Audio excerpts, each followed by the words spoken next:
8 tips for liking your stepchild when you don't.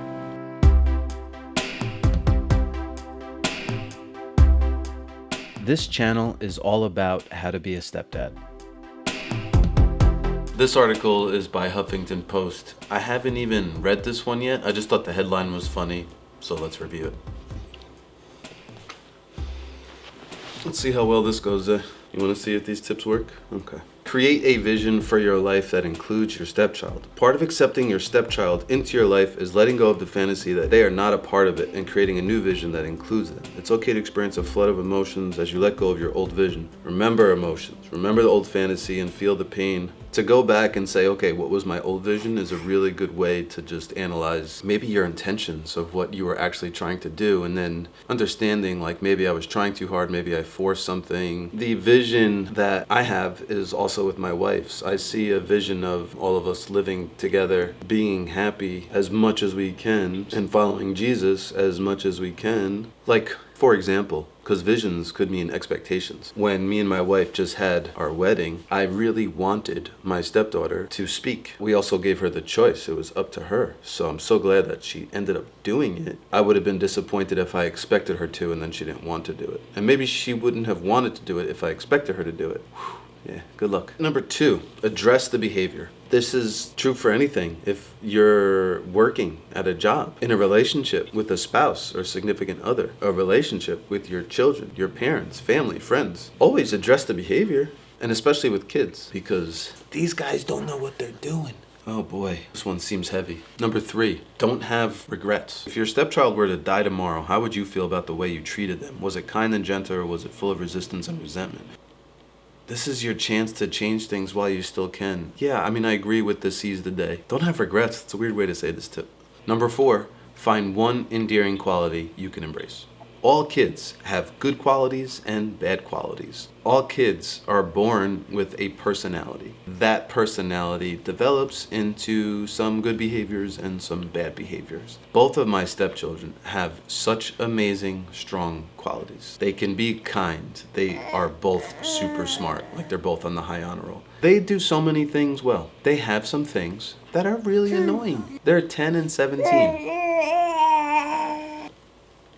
They're gonna be annoying. It wouldn't be hard for me to find one. I could find several, but everybody has them. Number 5, pretend you're them. I think this is probably the best tip. Just imagine your childhood as it was. I was raised, my parents didn't get divorced. I can just remember what I was going through as a kid, things I wanted to do, stuff that I thought I knew that was smarter than my parents. At like 16, 17, 18, I was crazy.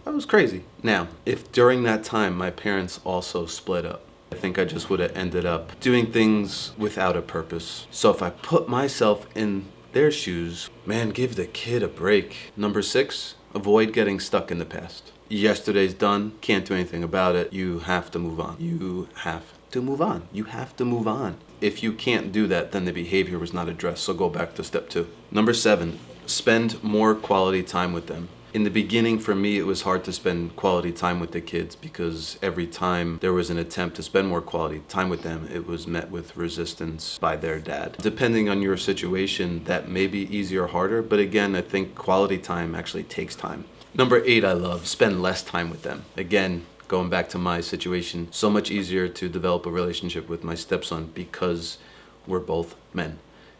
He's 10, but he's a man. I think if I tried to act the same way towards my stepdaughter, not that I ever tried to avoid her, because I don't think that would be healthy either. Sometimes I think the thing that they need is less time with you. You also have to realize, just like this guy, they're not going anywhere. And it's your job now to figure it out. This is your purpose. This article was originally published in the April 2015 issue of StepMom Magazine, and this is being highlighted in the Huffington Post in 2016. I didn't try to find this one because I love my stepchildren, but this is a very strange article to write, but it must have been written because a lot of people out there don't like their stepchild. So overall, I would say out of these 8 tips, and I don't know why they chose 8, I really think a couple of them were really strong. I think number 2, address the behavior, is going to be something that you need to do, and as a stepchild and a step-parent, it is so hard.